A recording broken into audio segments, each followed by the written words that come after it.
Hey guys, this one's gonna be a little different. I'm not really playing any games tonight or anything. I thought I'd do a vlog. So I am 29, turning 30. Um, I've been doing nursing going on about 6 years now, and well, I don't really talk at all, really ever. I don't talk about my life, but I've had an interesting life to say the least.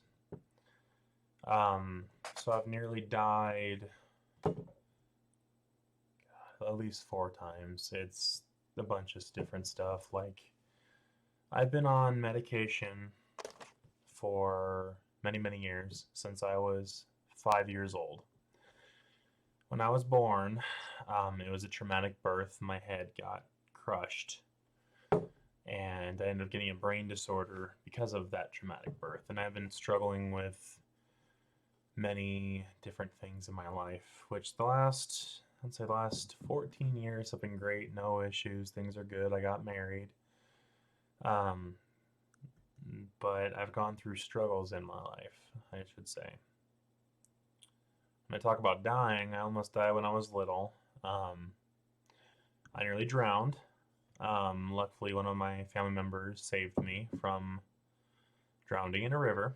Um, I nearly died from the flu because they didn't know what it was, and I would keep waking up, passing out, waking up, passing out just from pain, which doesn't sound that bad. But once I told my grandfather who took me, I got to go to the hospital. I just can't.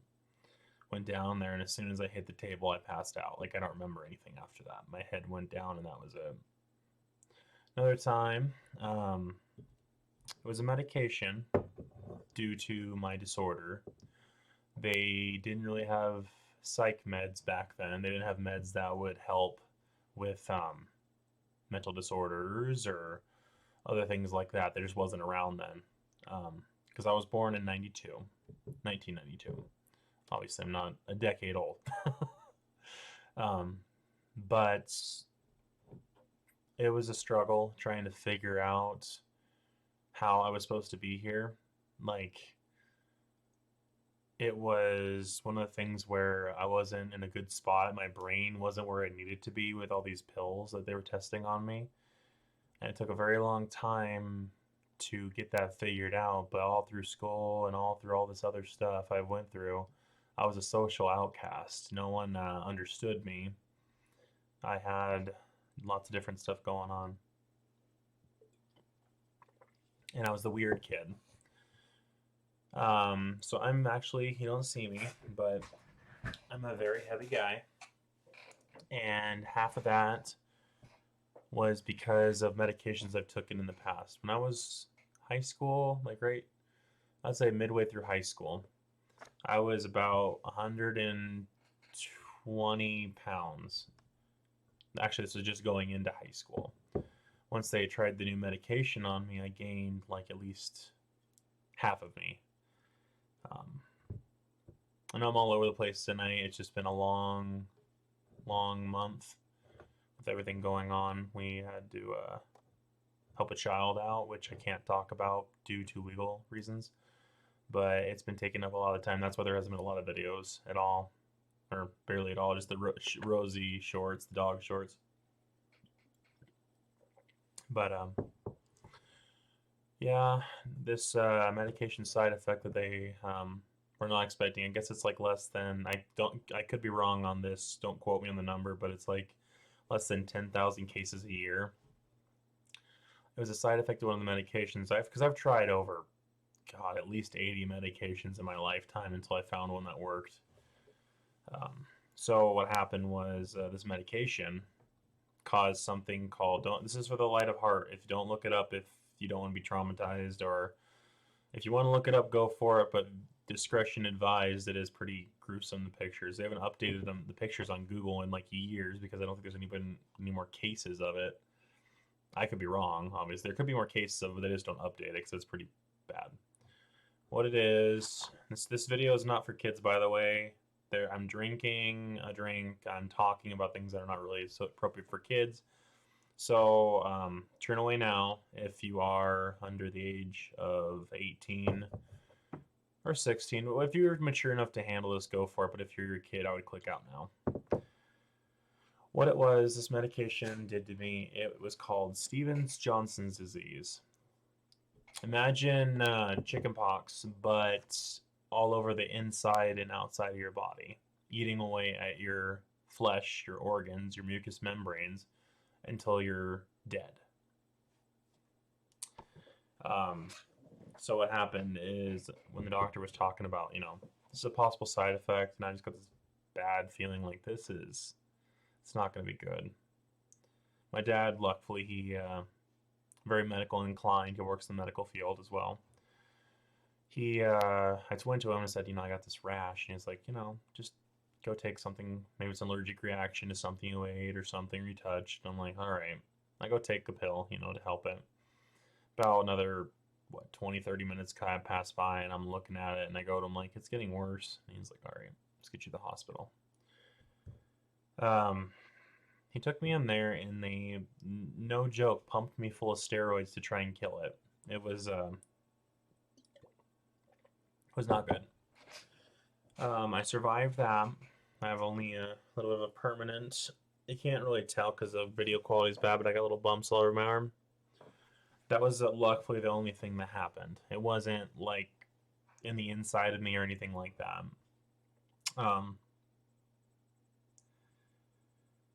I at one point in my life, because it wasn't good, didn't have a lot of medications, or the medications that I had didn't work. So I ending up in the group home system, and it was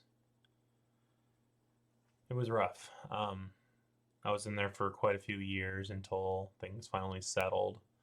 Unfortunately, the person that handled my case was not a good, kind person, so they kept extending it for no reason, really. No longer have to worry about that anymore, obviously.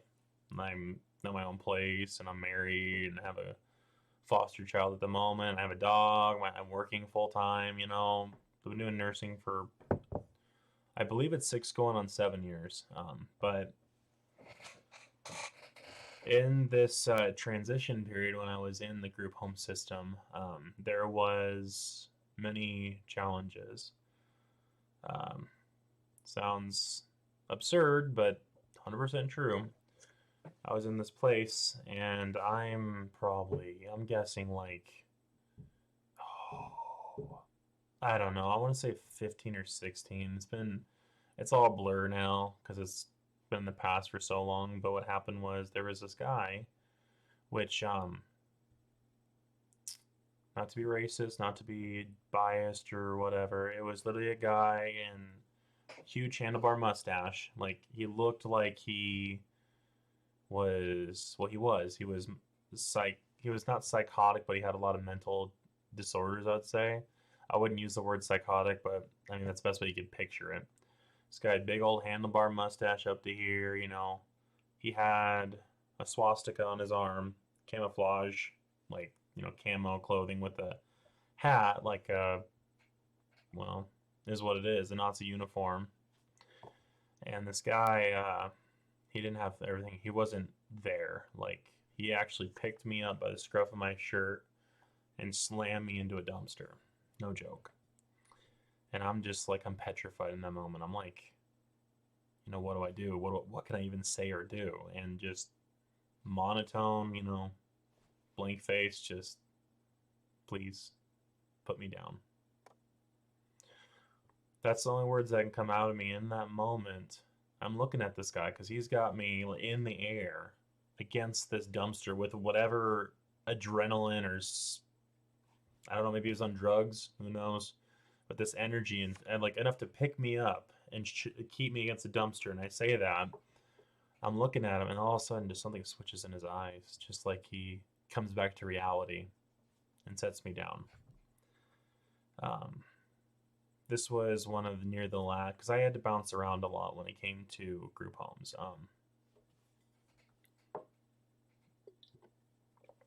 What happened was another one of the group home situations, which I've gone through a lot in 29, like more times than most people. I'm not saying all people. I'm saying most people have not had as many experiences when it comes to just, I don't know. I wouldn't say traumatic events, but just things that should not happen to a normal human being, like not average. But there was one time it was scary. Obviously, I had never been in a group home. I've been with my family most of my life. I had my issues back then. But what happened was, I don't remember how, but I ended up in the hospital after going to this group home, which is no longer standing. They demolished it because it was so bad and they didn't want the public to know. So I'm not going to name the name of the place, which is ironic. The first group home I worked in was the first place that I worked in nursing. Not the exact building, but the same company, which I'm sure someone can look up and look all this stuff up, But what happened was I wound up in the hospital, and the doctor comes in. I don't remember how I even got there, but I went in there, and the doctor comes in and asks me, "So, do you do any recreational drugs?" And I'm just sitting there like, "No, I've never done drugs. I've never smoked. Nothing." The doctor's like, "Huh? Well, found trace amounts of this drug, and this drug in your system." I'm like, "Why? I mean, the place I'm at is disgusting." Well, I was like, "Well, you most likely inhaled it, you know, just being around it for so long, and this is in your system now." I'm like, "Great. Yeah, drugs in my system just from breathing the air around me." And not only that, this place was disgusting. I've worked in the hospital. I've worked in nursing homes, rehab centers, in people's homes directly in my career of nursing. But this place I was living in temporarily until I transferred to another one. Hi, baby. She's coming to say hi, the dog. So what happened was this place was so dirty. Like I said, normally in hospitals or different places they have a divider, a little cloth divider that's on a little rail and it closes. This one was literally a work tarp that was held up by old, like old farmers. My great grandfather used this stuff. It was baling twine. It's like a little skinny little piece of material that's woven together, kind of like rope, but less quality and skinnier. And that was tied up in a knot, and there was a work tarp that divided the two areas. Because it wasn't just me in the room. I had to share it with this. Oh God, at the time, I'm guessing he looked like he was in his mid 30s to 40s. This place was very dirty, like just very disgusting dirty. But had to go there, had to transfer to another one downtown, just all over, a lot of stuff. But I made it through it.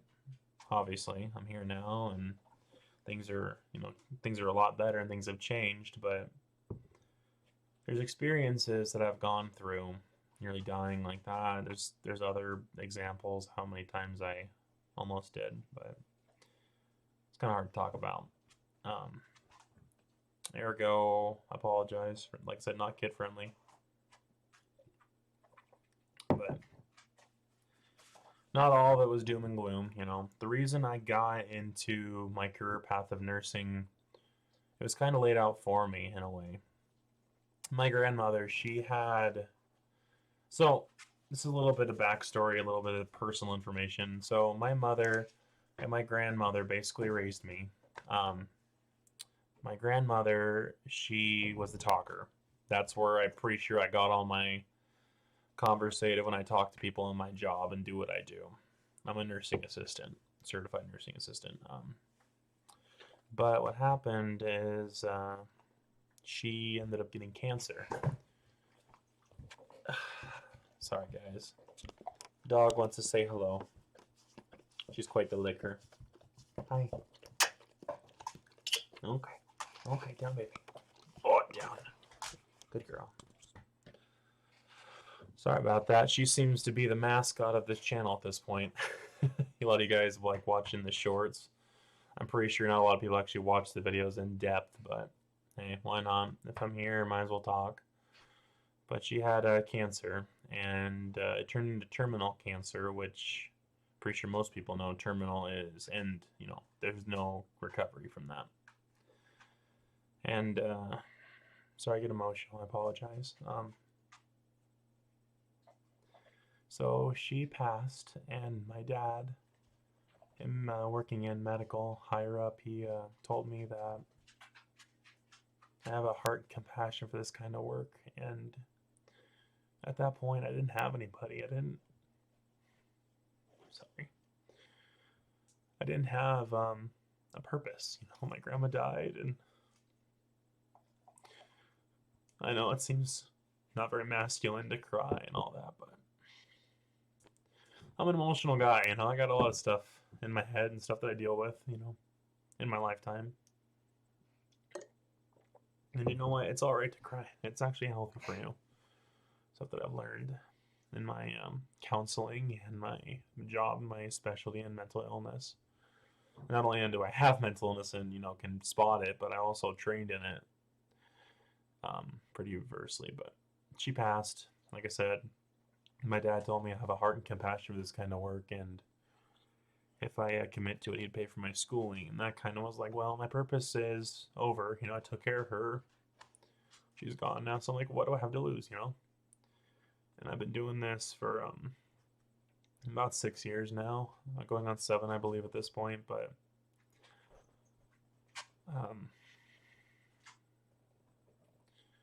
I wouldn't say I've touched lives, but I've had to lose.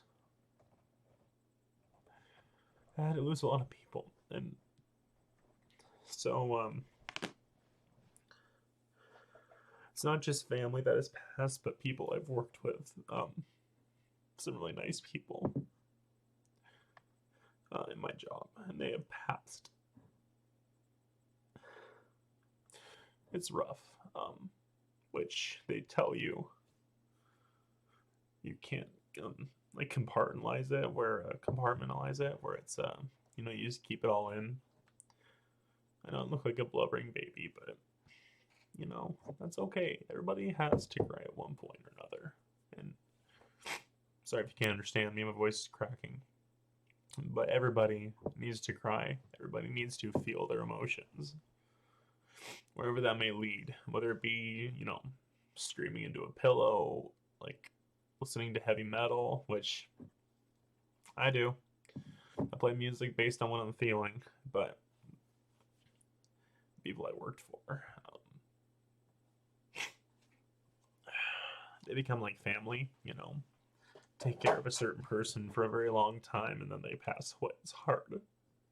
But sorry. I'm trying not to get too blubbery so you can actually understand what I'm saying. The microphone on the headset is not working. I had to get a new headset, so I'm using the webcam camera, the sound. But I guess it's kind of an all over kind of blog, but vlog, not blog. But there's some stories there, good and bad, and I've got some interesting medical stories, which if you guys actually watch and care about these vlogs, let me know in the comments. Throw me a like if you want, if you actually like, or at least entertained a little bit by some of the stuff. I know the channel's all over the place. Vlog, dog mostly. Most of you guys love the dog, which if you stayed this far, thank you. But to be a more lighthearted note, if you guys ever want to hear some funny nursing stories, of course I can't use names and all that kind of stuff because it breaks the law, HIPAA, patient confidentiality rights. If you guys want to hear some funny stories and some interesting stories, like not so much gory, but just like some. That's not, like I said, this channel is not kid friendly. Just let you know now, but there are some funny nursing stories and some horror stories. If you guys want to hear, let me know, either by a like or a comment or both, and I'll do another vlog. Not as the cry fest. But if you guys want to hear some of the nursing stories I've had, just let me know. Either a like or comment, whatever suits your fancy. But There's some funny ones. Not all just doom and gloom, but there is some funny ones like not nursing horror stories, but just like a WTF kind of stuff, you know. Thinking of one. I'm gonna save that for the next video. If you guys want to see another one and just hear these funny nursing stories, horror nursing stories, and just like the absolute insanity that is nursing, you guys let me know. It's been about 20 minutes now. I'm looking at the camera, looking at the clock, but sorry to babble. I just thought I'd let you guys know a little bit about me and stuff like that. I'll get into more of it in the next vlog if you guys want, but just let me know. But all I gotta say, guys, is be good to yourself. Take care of yourself, you know. I know it's a lot of stuff going on with the you-know-what that we must not speak of. Um, but hang in there, guys. You'll make it. You will, and you just have to take care of yourself, not only physically, but mentally and emotionally, you know. It's been a hard few years. But the thing is, you don't give up. You keep going and you push through it no matter what happens. You always can overcome it. It may be something that takes, days, weeks, years, but you'll make it through. Not only did I make it through that way, but everybody can. But the main thing is take care of yourselves. Take time for you. If you're having a bad day, if you need just some time to yourself to decompress and let yourself just calm down and quiet the racing thoughts and just kind of center yourself, you got to take care of you before you can take care of others.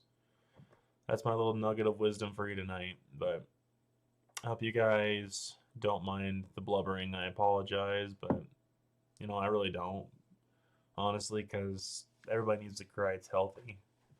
But anyway, nugget of wisdom: be good to yourself, take care, and I'll see you guys in the next one. Okay, peace.